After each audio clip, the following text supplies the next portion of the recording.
Welcome to The Workplace, a podcast by CalChamber. I'm Matthew Roberts, Associate General Counsel for Labor and Employment with the California Chamber of Commerce. Welcome back, listeners.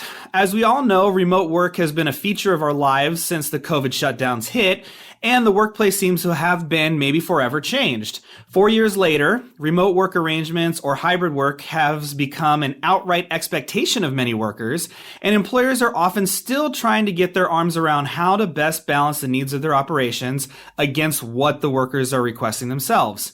And now we are actually starting to see some real concrete research on how much the labor market has changed as a result, including an excellent 3-part blog series published by the Public Policy Institute of California. And as a special treat today, we have 2 of the 3 co-authors of that blog series joining us today. First, we welcome Sarah Bohn, PPIC's Vice President and Director of the Economic Policy Center, among many other distinctions with the PPIC. Sarah, welcome to the show. Thanks so much for having me here today. And next, we welcome Hans Johnson, a senior fellow at the PPIC Higher Education Center and a member of the PPIC Economic Policy Center. Thanks for joining me today as well, Hans. Happy to be here. All right, so before we jump into the blog I referenced in the intro, I would actually really love to hear about both your backgrounds and careers in policy research and how it's going to be relevant to what we talk about for the rest of the show. So, Sarah, let's start with you. Give us a little bit about your career and background in research and your work at the PPIC. Well, thanks so much. I'm trained as an economist, and I'm really fascinated by the labor market because work is where we spend so much of our lives, and it shapes so much about our world. So, how it can work better for business owners, for employees, for entrepreneurs to really support prosperity is just what has fascinated me throughout my education and career. And especially thinking about, the appropriate role for government in shaping what our work lives look like from the business perspective and from the employee perspective is really fascinating to me and is a core interest of PPIC as well. Well, excellent. Again, I'm glad to have you on today. And as you said, work is really a vital part of just being a human here on the planet at this point. I do a lot of the harassment training for employers that we have to do under the law. And a lot of things I talk about is we spend so much time with each other. We get kind of comfortable with each other and, we see each other often more than we do our individual families. So excellent. And then Hans, let's toss the ball over to you. What can you share about your background with us? Sure. So my educational background is actually in demography, which is a fairly unusual field. But I'm drawn to it because I'm fascinated by population and how it changes over time and all the different facets of that. So I actually came to study remote work first by looking at interstate migration with a lot of people leaving California being remote workers, and maybe we'll get into that. And then Sarah and I and Eric, our third co-author, sat down and talked about other aspects of remote work that we think are really important for California's future, certainly for the economy, for employers, for workers. But as a demographer, I would also say it has implications for the population of our state. Yeah, it's got to be an exciting time as a demographer, too. A lot of questions that we got from our members, especially early on in the pandemic, was we just learned that, Matt has left the state and is now living in Oregon, but doing work for us in California. What does that mean for us? Exactly. And I know we will touch pretty heavily on the migration stuff here shortly. And it seems like I said, it's a pretty exciting time for you in that field, right, Hans? Very much so. Excellent. And All it's right. an exciting field to begin with. So imagine that, doubling down. Excellent. Yeah. Anytime I talk to somebody about being a lawyer, I can just see the eyes rolling back in my head. I'm like, all right, why don't I just talk about my personal pursuits instead? Okay, so let's get to the research on remote work that the PPIC did and published in their blog series and how it affects our California workforce dynamics. So the 3 blogs focus on individual main themes. Who are the types of workers still working from home? How has remote work altered migration? And where people have chosen to live around the state and work.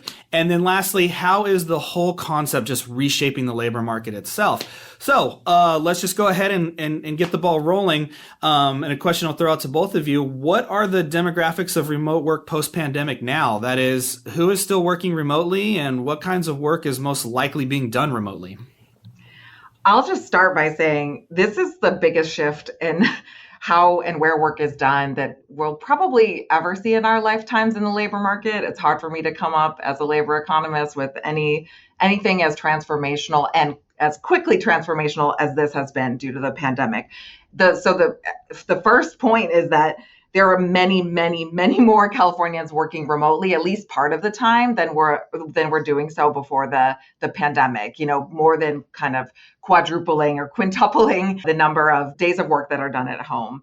Work that can be done, and even before the pandemic could be done remotely, is even more likely to be done remotely now. That's what we see in the data statewide. So things like software development, a variety of types of analyst kind of roles, writers, editors, those are some of the most likely jobs that are being done remotely, and they're more so done remotely than they were before the pandemic.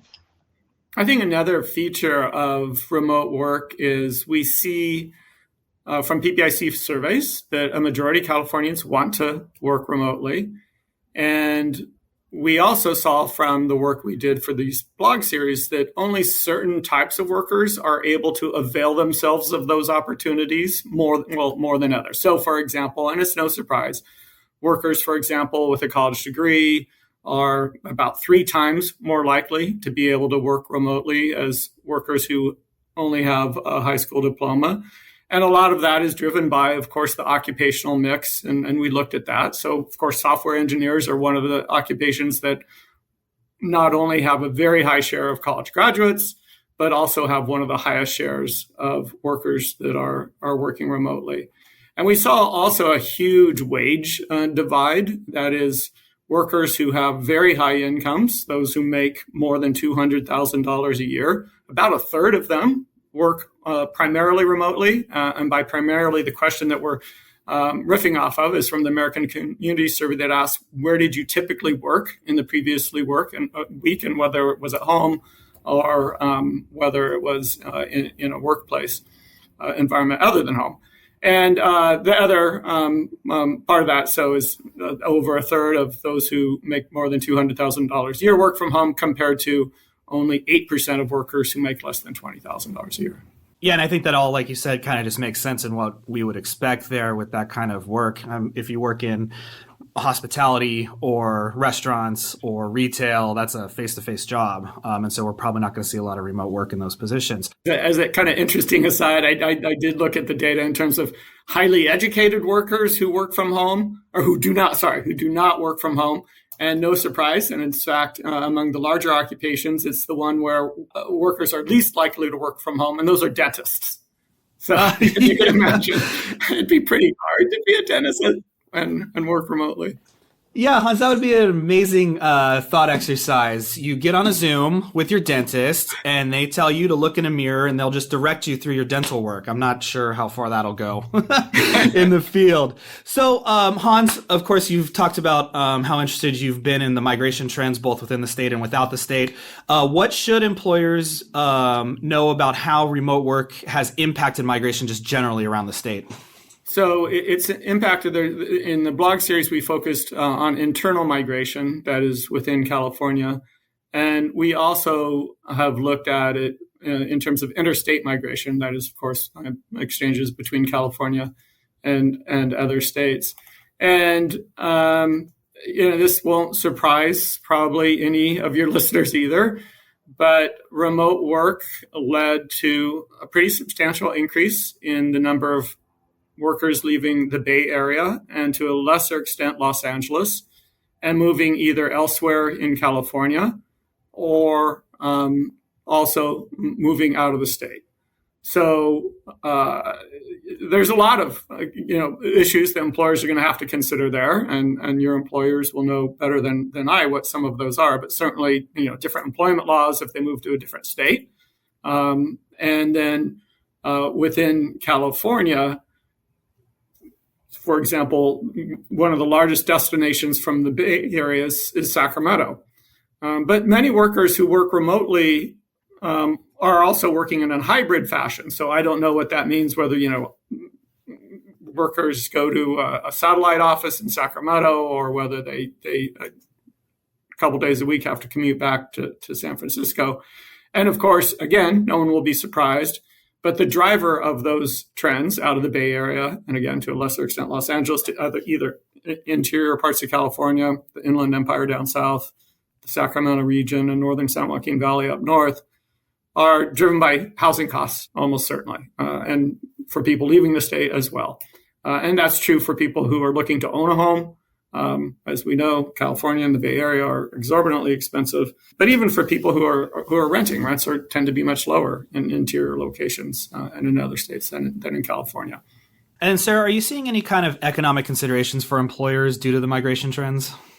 I memean, certainly, like when we look in aggregate, one thing that economists are always paying attention to is productivity, like how these, just the increase in working remotely as well as kind of migration around the state has in fact affected productivity in aggregate. And we're not seeing major trends there, which is kind of the good news initially, is that even in sectors where remote or hybrid work is much more common, there's not seeming to be a noticeable dip in productivity. So that's clearly a key consideration for our economic growth and for businesses and their potential success. So balancing that against, the cost differences to having maybe a smaller in-person workforce, maybe that's a little less costly. You save a bit there if you're not losing on productivity. Like this could be, a good adjustment for employers as we continue, I would say, though, to sort out like what our kind of our norms will be in terms of how often workers need to be in the office, or whether they, need to not be at all. And in my view, we're still in the period where we're sorting that out. This kind of relationship between employers, employees, and where we all are. Yeah, so then to kind of dovetail into the next question, really, how is remote work changing that labor market for our employers? As you kind of talked about a little bit there, maybe we have a smaller in-person workforce, or maybe we're just forced into that because of the labor market. So Sarah, Hans, what do those things look like now with how it's changed the labor market? Well, I think as I said at the top, like this is to me the biggest change in where we're working in our labor market that we'll probably ever see. So we went from before the pandemic, about 5% of work days were done from home, and now it's about 27%. That is a huge shift, even though, it means that the majority of work is still done in person. It's about 3/4 is still done in person, but this massive change in the amount of work that is done at home is a huge transformation in our labor market.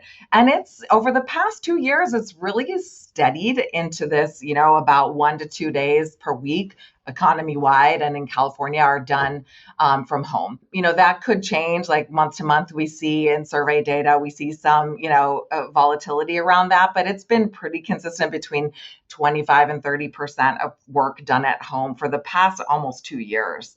So that's a huge shift in the labor market that looks like, we may be settling into that being the new norm.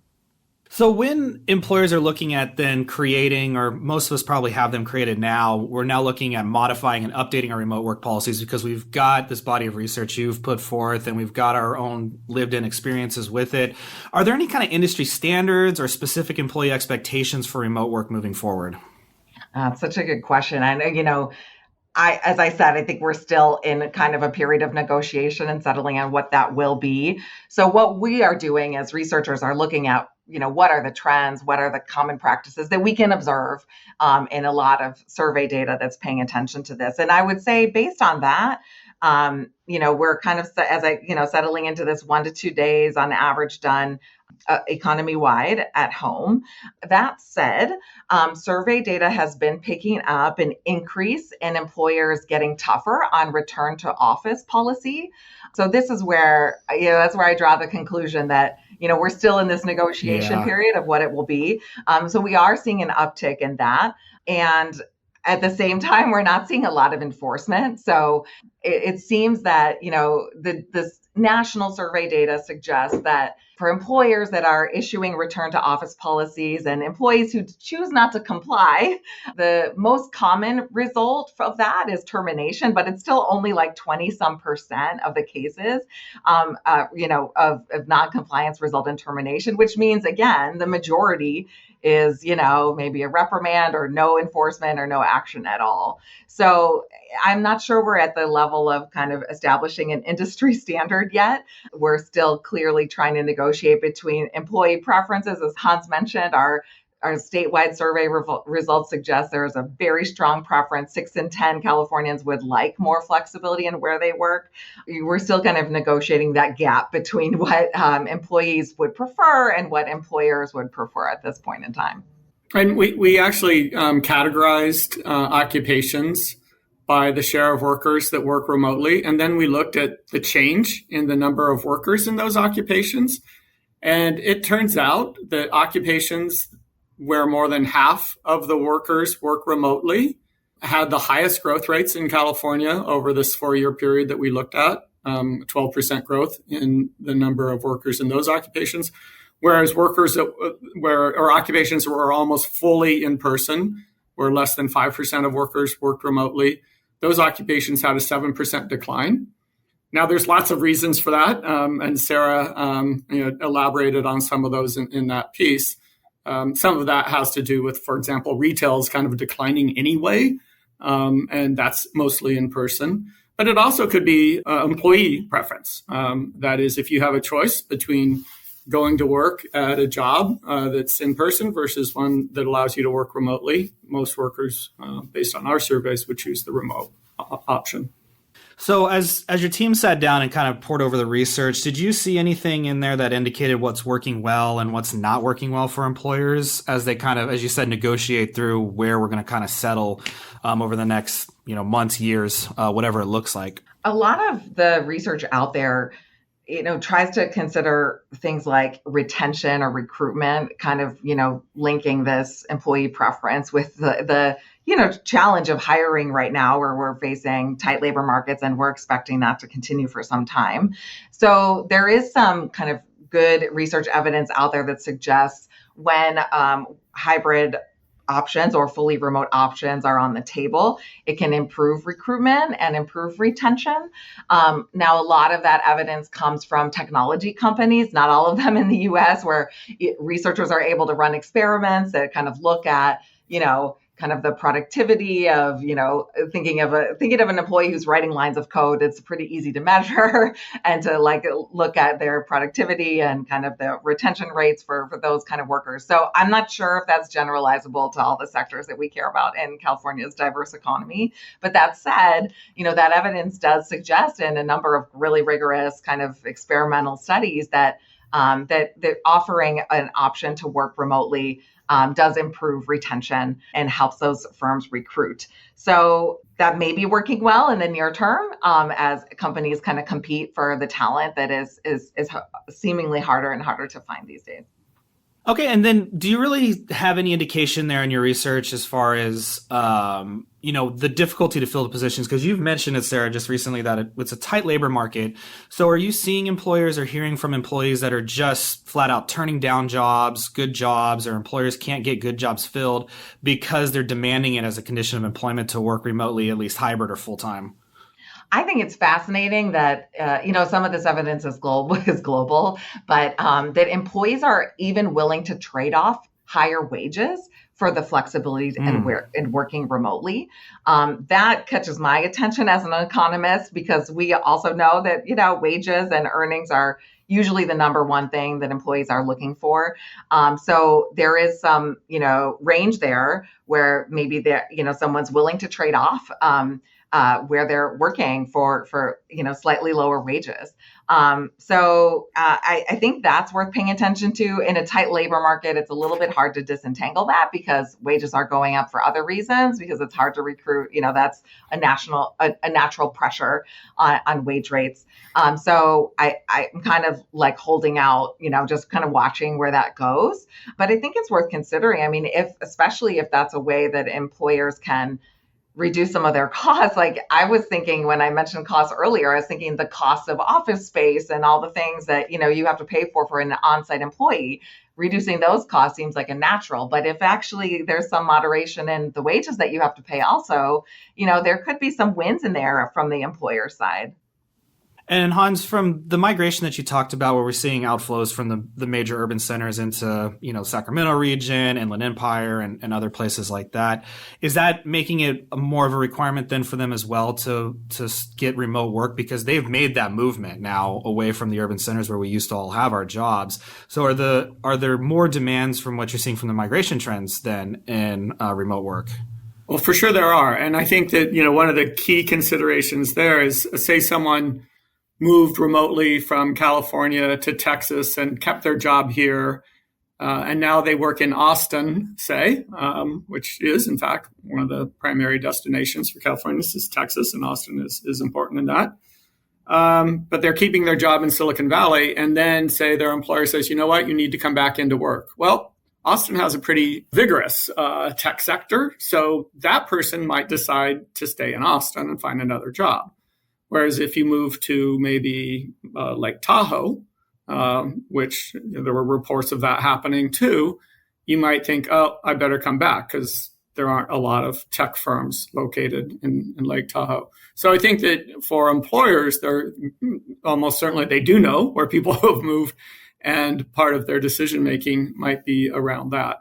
The other thing I would say, too, just in terms of this isn't migration per se, but it is kind of maybe an employer perspective, is that to the extent that you have older workers that you might want to retain, remote work might be a really great option for doing that. And we do see, when we looked at who works, who's most likely to work from home, the age group that has the highest share of workers working from home are those age 65 and over, or about 1 out of 4 actually works primarily from home. So then we talked about productivity a little bit here, and it sounds from you, Sarah, that there's not terrible issues with productivity that you guys are seeing in your research. But what about career advancement? Something I noticed in one of the blogs was that there's this face-to-face component with elevating your career within a certain organization. So is remote work in your research hindering, helping, neutral on career advancement? Yeah, I think we're kind of reserving our answer on that yet and watching what happens. And what we've seen is pretty solid research, again, from the tech sector, and looking at mentorship and thinking about how that can be provided remotely versus in person. And there does seem to be some anecdotal evidence of, the kind of value or the benefit that younger employees get out of mentorship and that kind of face-to-face or very close oversight of their work that helps them kind of improve their human capital, seeing some hits with more workers being remote. So it might speak to the kind of mix of folks that you need in person. Like maybe having all of your young staff in person is not really going to help much with productivity or their career advancement if there aren't also more senior people there that can provide some of that in person, advising and advance, things that help with their advancement. So I think we're still kind of watching the broader research literature to understand economy-wide if we might see some long-term impacts from that, which is certainly of concern for us as we think about, what it takes to advance in today's economy when there's a lot of change going on, whether, AI will be writing code and like what happens to those workers, or, just the major shifts underway in our economy, aside from this shift in remote work. Yeah, and I think that's a really good point, Sarah, that you made about kind of being intentional with how you're doing your remote work, right? If you want to mentor your younger employees, but all of your older employees, Hans, like you said, are more majority working from home, or they're the demographic that is most working from home, you're not getting that mentorship that you're talking about. So that kind of segues into our final question for both of you is really, we're kind of in a state where remote work has endured well beyond the pandemic, and it seems like it's here, at least for the foreseeable future. What should employers be doing to maximize the benefits of remote work beyond some of the things we've already talked about today? One thing we haven't touched on is, Hans mentioned that older workers might be facilitated in staying in the workforce because of remote work. And we've noticed some similar patterns for women and for workers with disabilities in California, where their employment has picked up.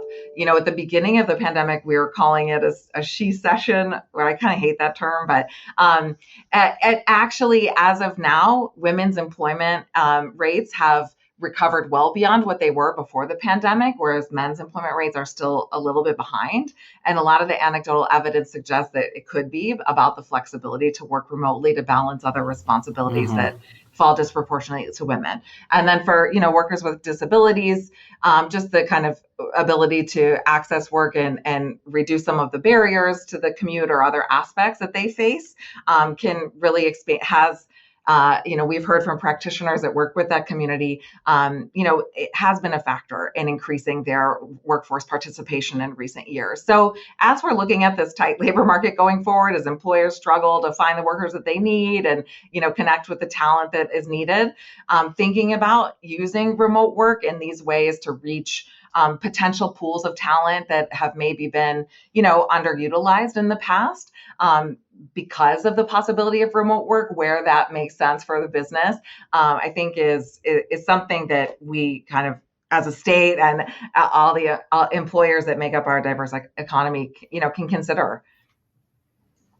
And Matthew, this is probably further afield than anything that we wrote on and focused on, but it's the conversation we're having, I'm sure you're having, and that is, how do you overcome some of the problems with remote work? And you mentioned one, which is mentoring of younger staff. And I think, we're all trying to figure out how to do that more effectively, looking for, is it establishing a formal mentorship program within your company? Is it encouraging people to all come in on a certain day of the week when they do come in? Is it offering incentives like free pizza lunches? Sarah, I don't know. I haven't seen a free pizza lunch at PPIC in a while. And here I am in the office. Makes no sense. I'm here. But in any event, Sarah's also in the office today. So you have a skewed sample. But in any event, I think that those are things that are hard to measure in terms of how much that could make a difference in helping younger employees grow in their skills and their value to their employers, but something that we're all thinking about too. Well, Sarah and Hans, it was a real privilege to have you both here on the show to share your insight into your excellent work over at the PPIC. So thank you both for sharing some of your time with me today. Happy to do it. Thanks so much for having us. And thank you, listeners, for joining this discussion on the workplace. Please share this episode and subscribe to future episodes of CalChamber's podcast by visiting calchamber.com.